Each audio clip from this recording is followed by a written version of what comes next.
దేవుడున్నాడా లేడా? ఉంటే బాగుండు, ఆ? ఉంటే బాగుండు. అసలు దేవుడు అనేదే కల్పితము, భ్రమ. అసలు దేవుడు అనేది అబద్ధం అన్నమాట అనే అభిప్రాయం వచ్చేసింది. తర్వాత నాస్తికత్వం వచ్చేసింది.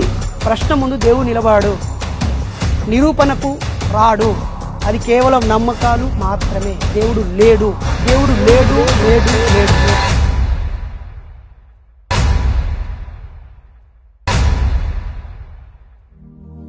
కనిపించలేదని దేవుడే లేడంటావా? కనిపెంచిన దేవునినే ఎక్కడున్నాడంటావా?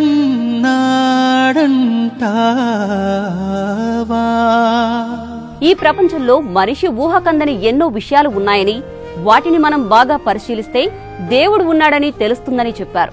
ఈ ప్రపంచంలో ఏ వస్తువైనా, జీవైనా కదలడానికి కొంత ఎనర్జీ అయితే కావాలి కదా.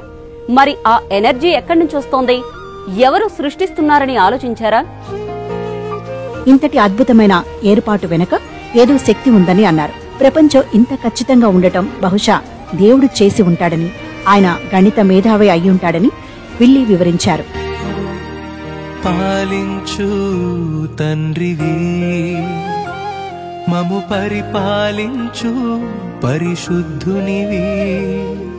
పాలించు తండ్రివి, మము పరిపాలించు పరిశుద్ధునివి.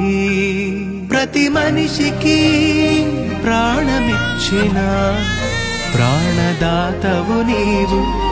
ప్రతి జీవికి ఆహారమిచ్చు అన్నదాతవు నీవు. నీతి న్యాయము జరిగించు న్యాయస్థానము నీవు. తప్పుకు శిక్ష